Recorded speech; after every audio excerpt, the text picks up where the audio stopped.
só estou pegando um recorte desses 2 últimos jogos, né? Ou desses últimos jogos. Fica um questionamento. Por que o Ryan não tem oportunidade? Por que o Alex Teixeira, que no jogo passado não estava nem relacionado no banco de reserva, entrou no intervalo desse jogo? Por que o Jean Davi, que não jogava desde o primeiro jogo da Copa do Brasil, quando o Vasco ainda estava usando a maioria dos jogadores reservas, apareceu como opção ontem? Claro que eu imagino qual seja essa resposta. A resposta é simples, né? Para que você rode o elenco, para que você consiga descansar mais os jogadores, né? Principalmente o Garré e o Nuno, que vem de temporadas no futebol europeu, de uma temporada no futebol europeu, né? Então eles não tiveram férias, eles vêm lá desde a metade do ano.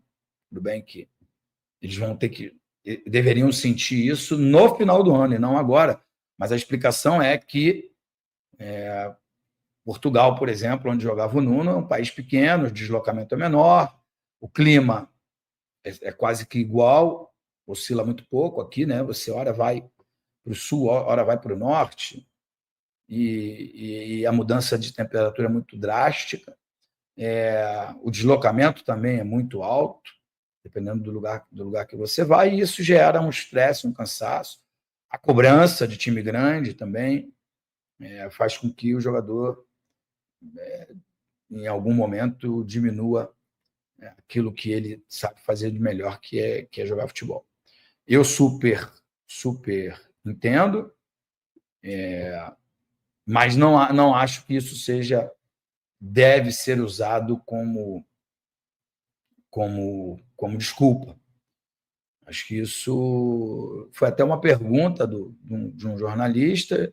Ele perguntou e deu a resposta, deixou a bola quicando para que o Fábio Carille tivesse uma resposta pronta, né, e dizendo que sim, alguns jogadores, né, principalmente aqueles que vieram da Europa, possam estar sentindo um pouco mais o desgaste.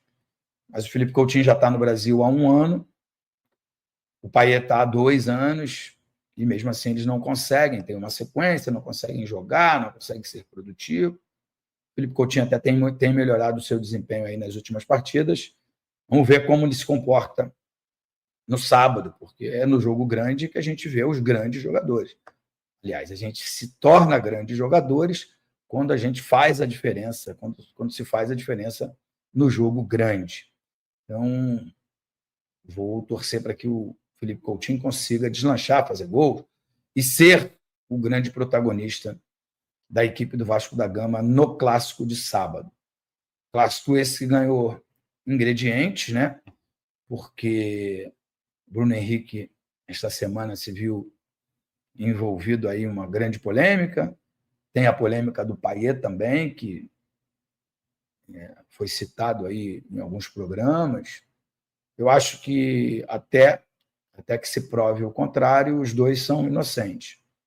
É preciso que as acusações provem que eles estão errados. Mas, claro que isso com certeza faz esse clássico ficar ainda mais empolgante.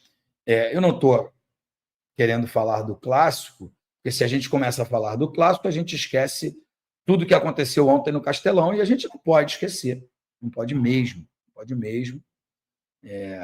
O técnico do Ceará é muito melhor do que o técnico do Vasco? Não sei. Em termos de trajetória, não. O Fábio Carille é muito melhor do que o técnico do Ceará. Mas o Ceará tem jogado partidas melhores do que a do Vasco. Tem uma pontuação melhor, claro, né? Tem 1 ponto a mais do que o Vasco, e tem um orçamento e um elenco muito pior do que o Vasco. Então, será que é o técnico? Será que faz diferença? Não sei, não é. Essa live aqui não é para meter o pau no Fábio Carille, muito pelo contrário. Eu acho que ele vem bem nas 3 competições, mas o Vasco não vem jogando bem nas 3 competições.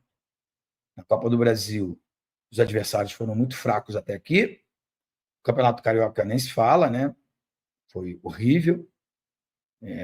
Uma campanha muito ruim, se classificando em 4º lugar, ali na Bacia das Almas, no número em saldo de gols. Os 2 jogos contra o Flamengo horríveis, que eliminaram o Vasco. Os 2 jogos da Copa do Brasil não contam, porque foram 2 times muito fracos, embora o Vasco, nos últimos 4 jogos, não havia ganho do Nova Iguaçu, ganhou até bem. E no Campeonato Brasileiro e na Sul-Americana, acho que o Vasco vai bem, uma boa campanha, não é a campanha que sonha o torcedor do Vasco da Gama, mas é uma boa campanha, né? 50% de aproveitamento no Campeonato Brasileiro, né? Com 2 vitórias e 2 derrotas, mas começa a ligar um sinal de alerta. Será que o Vasco vai jogar bem só quando for em São Januário? Por isso, a briga para que o clássico contra o Flamengo fosse disputado em São Januário? Pode ser. O Vasco tem tido o apoio da torcida do Vasco, né? O Vasco tem se sentido em casa, literalmente, quando joga em São Januário. E ali, em São Januário, nos seus domínios, ele com certeza é mais forte do que em outros estádios. Prova disso é que Campeonato Brasileiro, 2 jogos em casa, 2 vitórias, 2 jogos fora de casa, 2 derrotas, coincidentemente contra 2 alvinegros, né? O Corinthians e o Ceará.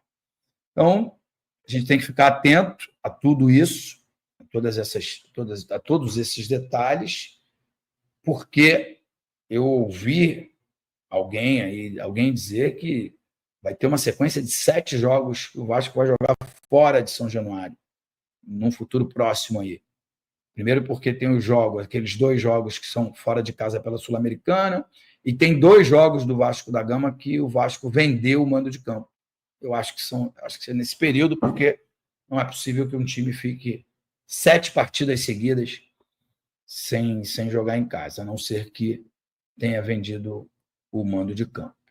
Então, acho que isso também deve ser friamente analisado pelo gestor, né? Pelo Pedro Paulo, pelo Pedrinho, nosso presidente. Acho que isso deve ser muito analisado, porque isso pode trazer uma crise grande para o Vasco, né? Porque se o Vasco tem sido presa fácil, pelo menos no Brasileiro, presa fácil não, mas tem sido vencido nos jogos que ele joga fora de casa, ficar 7 jogos sem jogar em São Januário, isso pode fazer com que o Vasco despenque na tabela do Campeonato Brasileiro e na tabela da Sul-Americana. Porque eu não sei se tem jogos da Copa do Brasil envolvido aí nesse cenário, acho que não. Então, assim, acho que a gente tem que estar atento a tudo. Não é para a gente jogar a toalha, ficar puto, sair aqui xingando, não serve, não presta, mas eu acho que algumas coisas precisam ser ditas, né? Tipo, o Payet vai embora? Acho que vai. Até por vontade própria, eu diria, porque essa acusação que tem contra ele é gravíssima. Então, talvez o melhor para ele seja mesmo voltar à França, voltar a Paris, onde ele mora, e né, de repente, esquecer toda essa história. E quem é que o Vasco vai contratar para o lugar dele? Né, porque vai sobrar aí nos cofres do Clube de Regatas Vasco da Gama cerca de R$1.600.000, que são destinados ao Payet todo início de mês, né, quando vence o seu salário. É um salário altíssimo. Essa contratação ela foi feita num certo desespero lá pela 777, porque o Vasco chegou a ser lanterna do campeonato, contratou o Ramon Dias, com ele vieram os reforços, alguns deles deram muito certo, como o Verratti, outros deram muito errado, já saíram, já não estão mais no Vasco, mas pelo salário vultuoso que recebia. O Dimitri Payet, ele gostou da cidade, gostou, a imprensa o tratou muito bem aqui na cidade do Rio de Janeiro, e não acho que deveria ser diferente, se sentiu em casa, literalmente em casa, e quis permanecer, mas com a saída dele, vai sobrar nos cofres do Vasco da Gama cerca de R$1.600.000, e isso obrigatoriamente tem que ser destinado à contratação de um outro jogador. Na live de segunda-feira, isso foi assunto aqui, e eu disse que talvez fosse melhor contratar um jogador de lado de campo, um jogador que faça mínimo de 20 gols por temporada. Esse jogador está cada vez mais escasso, porque a concorrência hoje é muito grande, né, do leste europeu, do futebol árabe e, claro, dos grandes times